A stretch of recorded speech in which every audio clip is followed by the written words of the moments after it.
ഒരാൾ നമ്മളെയും കാത്തിരിക്കുന്നുണ്ട്. നല്ല നല്ല സ്പെഷ്യലായിട്ടൊരു സാധനം വന്നിട്ടുണ്ട്. തുറന്നു നോക്കോളൂ.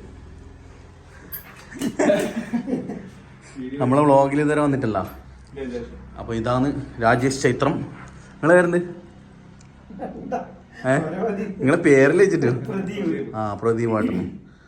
ഒരു സ്പെഷ്യൽ സാധനമുണ്ട്. തുറന്നോ. നിങ്ങളടുത്ത് ഇഷ്ടം പോലെയുള്ള സാധനം തന്നെ. തുറന്നോ.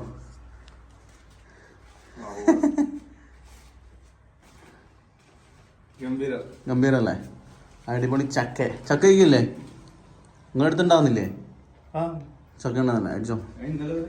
ഇന്നലെ വരെ കഴിച്ചിന്. യെസ്. നമ്മളെ രാജേഷ് ചേട്ടനെ കുറിച്ച് പറയുകയാണെങ്കിൽ ഭയങ്കര മിമിക്രിക്കാരനാണ്. നമ്മൾ കുറച്ച് ഐറ്റംസ് എല്ലാം കാണാനുണ്ട് അല്ലേ? നമ്മൾ ഇവിടുത്തെ സ്ഥിരം അനൗൺസറാണ്. അപ്പോൾ അനൗൺസും പരിപാടിയെല്ലാം ഇന്ന് കാണിച്ചു തരാം. ഓക്കെ. നമ്മളെ രാജേഷ് ചേട്ടന് മറ്റേ കോമഡി ഉത്സവത്തിൽ പോയിട്ടുണ്ടായല്ലേ? ഏത് കൊല്ലം ഉണ്ടായത്? അതിപ്പോ ഒരു 8 കൊല്ലായി. കുറെ ഐറ്റംസ് എടുക്കും. ചിത്രം വരക്കും, പിന്നെ എന്തായാലും ഇല്ല വരക്കും, കവിത എഴുതും, പാട്ട് എഴുതും, അതുപോലെ അനൗൺസ്മെന്റിൽ വോയിസ് ചെയ്യും, മിമിക്രി ചെയ്യും, നാടകെഴുത്ത്, എല്ലാ പരിപാടിയും ഉണ്ട്. ആള് മുമ്പെന്തോ ചെറിയൊരു ആക്സിഡന്റ് പറ്റിയിട്ട് ഇപ്പം ഓക്കെ ആയിട്ട് വരുന്നുണ്ട് അല്ലേ? കുറെ കടന്നു. ഇപ്പോൾ ഏകദേശം റെഡി ആയി. അതായത് വീണാലും തളരൂല എന്ന് പറഞ്ഞിട്ട് എന്നിട്ട് നമ്മളെ ഇവിടുത്തെ സ്റ്റുഡിയോന്റെ പടിയെല്ലാം കയറിയിട്ടാണ് ഇപ്പം വരുന്നത്. അടിപൊളിയാണ്. അത് കയറിയാണെങ്കിൽ പിന്നെ വേറെ ഒരു പ്രശ്നമില്ലാന്നാണ്. അപ്പോൾ എന്തെങ്കിലും ഒരു ഐറ്റം 1-2 ചെയ്യാം. നമുക്ക് സ്പെഷ്യലായിട്ട് നമുക്ക് നരേന്ദ്രപ്രസാദ് സംസാരിക്കുന്ന രീതി, അദ്ദേഹത്തിന്റെ സ്ഥലത്തെ പ്രധാന വയസ്സ് എന്ന് പറഞ്ഞ ചിത്രം, അതിൽ ജഗദീഷ് ചേട്ടനാ നായകൻ. അപ്പൊ ആ ചിത്രത്തില് നമ്പ്യാർ എന്ന് പറഞ്ഞൊരു കഥാപാത്രം മൂപ്പര് ചെയ്തു. അപ്പൊ അതിലെ ഒരു ഡയലോഗ് നമുക്ക് പറയാം.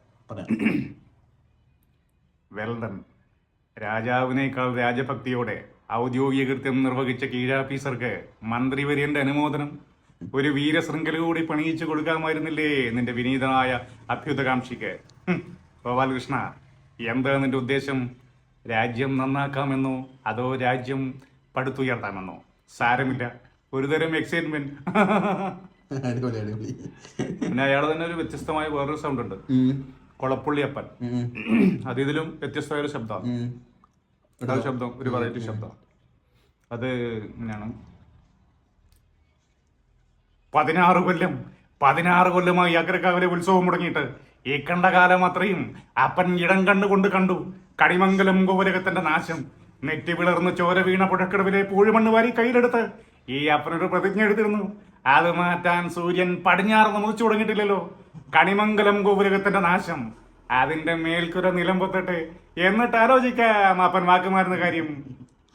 ഈ ഡയലോഗ് നമ്മൾ സ്ഥിരം കേൾക്കില്ല. വേറെ പഴയ ആളുകൾക്ക് വേണ്ടിട്ട് വേണമെങ്കിൽ ജോസ് പ്രകാശിന്റെ ശബ്ദം ചെയ്യാം. അദ്ദേഹത്തിന്റെ ലവ് ഇൻ സിംഗപ്പൂർ 1983 ഇറങ്ങിയ ചിത്രം. ഹലോ മിസ്റ്റർ രാമേന്ദ്രൻ, നീ എന്റെ സമർത്ഥനായ ഒരു അസിസ്റ്റന്റാണ്. നിന്റെ സാമർഥ്യം എന്നോട് കാണിക്കുന്നത് അപകടമാണെന്ന് നീ നിന്റെ അനുഭവത്തിൽ പഠിച്ചു കഴിഞ്ഞു. അവസാനമായി ഞാൻ ചോദിക്കുകയാണ്, ആ രത്നവാൾ നീ എവിടെയാണ് ഒളിപ്പിച്ചു വെച്ചിരിക്കുന്നത്? സത്യം പറയണോ? അപ്പൊ നീ പറയില്ല അല്ലേ? ഇനി നമുക്ക് രാജേഷിന്റെ കുറച്ച് അനൗൺസ്മെന്റ് ഡയറക്റ്റ് റെക്കോർഡിംഗിൽ കാണാം. ചായ പിടിക്കും എനർജി ഫിറ്റ്നസ് സെന്ററിലേക്ക് നൂതനമായ ഇതിപ്പം എനർജി ഫിറ്റ്നസ് സെന്ററിന്റെ ഒരു വ്ളോഗ് അനൗൺസ് ചെയ്യുന്നതാണ് കേട്ടോ നമ്മൾ സ്റ്റുഡിയോന്ന്. പരിശീലകർ, ഏത് പ്രായക്കാർക്കും ചെറുപ്പമാകാനുള്ള പോംവഴികൾ, തിരക്കുള്ള ജീവിതത്തിൽ അല്പം സമയം ചിലവഴിക്കും, ആരോഗ്യമുള്ള ശരീരത്തെ വാർത്തെടുക്കാം. ആരോഗ്യം സ്നേഹപൂർവ്വം ക്ഷണിക്കുന്നു, സ്വാഗതം ചെയ്യുന്നു. വ്യക്തികൾ അങ്ങനെ റെക്കോർഡിംഗ് കഴിഞ്ഞ് നമ്മളെ മിക്സിംഗിന്റെ പരിപാടിയാണ് കേട്ടോ. നമ്മൾ ഉദ്ഘാടന വേളയിലും തുടർന്നും മുഴുവൻ നാട്ടുകാരുടെയും സഹായ സഹകരണങ്ങൾ പ്രതീക്ഷിച്ചുകൊണ്ട് നമ്മളെ അനൗൺസ്മെന്റ് വർക്ക് ഫിനിഷ് ആയിരിക്കും.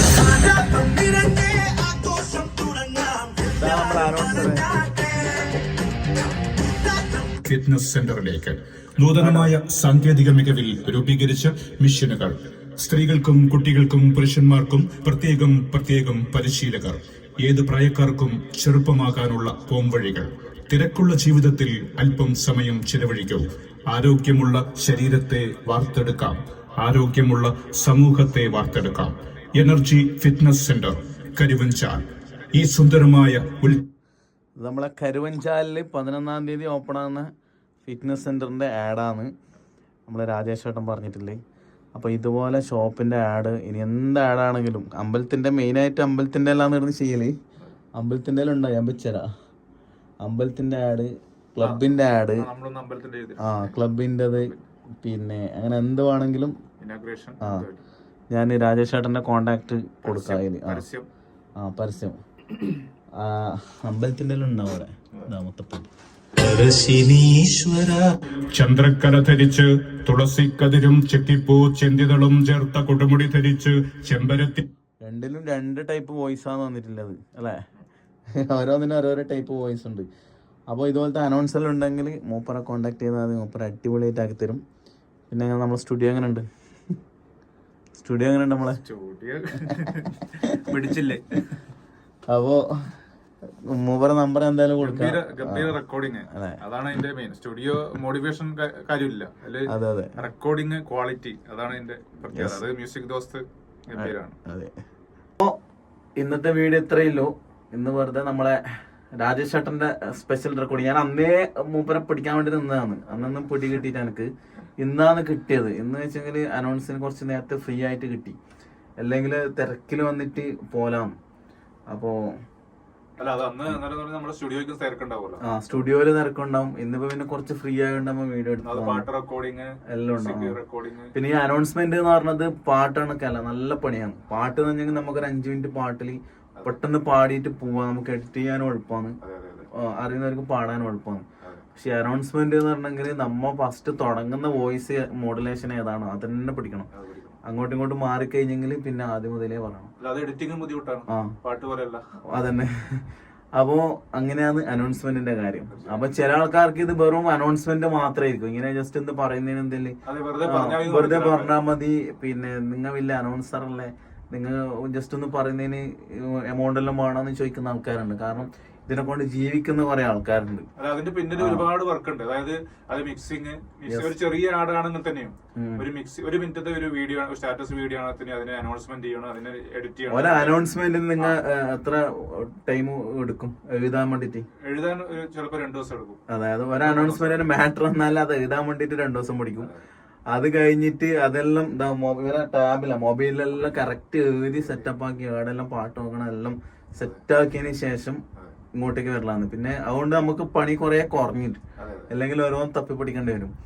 പിന്നെ റിപ്പീറ്റേഷൻ വരുന്ന ഭാഗം കട്ട് ചെയ്ത് ഇതെല്ലാം നോക്കി 2-3 പ്രാവശ്യം ഇത് കേട്ട് വേണം സെറ്റ് ചെയ്യാൻ വേണ്ടിട്ട്. നമ്മൾ സ്ക്രിപ്റ്റ് ചെയ്യുമ്പോൾ എവിടെയാണ് അത് കട്ട് വരേണ്ടത്, എവിടെയാണ് അതിന്റെ സോങ് കൊടുക്കേണ്ടത്, അതെല്ലാം ഞാൻ എഴുതി വെക്കും. അന്നേരം നമുക്കും എല്ലാം എളുപ്പമാണ്. നമുക്കിപ്പം എളുപ്പമാവും. ചില ആൾക്കാർ അങ്ങനെ ഒന്നും എഴുതാണ്ട് പോലാന്ന്. പിന്നെ റേറ്റിന്റെ വേരിയേഷൻ പറഞ്ഞാൽ ചില ആൾക്കാർ ഹോം സ്റ്റുഡിയോ എന്നെല്ലാം ചെയ്യുന്ന ആൾക്കാരുണ്ട്, സ്വന്തമായിട്ട് ചെയ്യുന്ന ആൾക്കാർ. അതുപോലെയല്ല ഇപ്പൊ ഇത് നമ്മളിൽ ക്വാളിറ്റി വ്യത്യാസം ഉണ്ടാവും. 3-4 ആളെ വർക്കും ഉണ്ടാവും. സ്റ്റുഡിയോ ചെയ്യുമ്പോൾ അതിന്റേതായ ക്വാളിറ്റി. യെസ്. അപ്പൊ എന്തായാലും അടുത്ത വീഡിയോയിൽ കാണാം. ബൈ.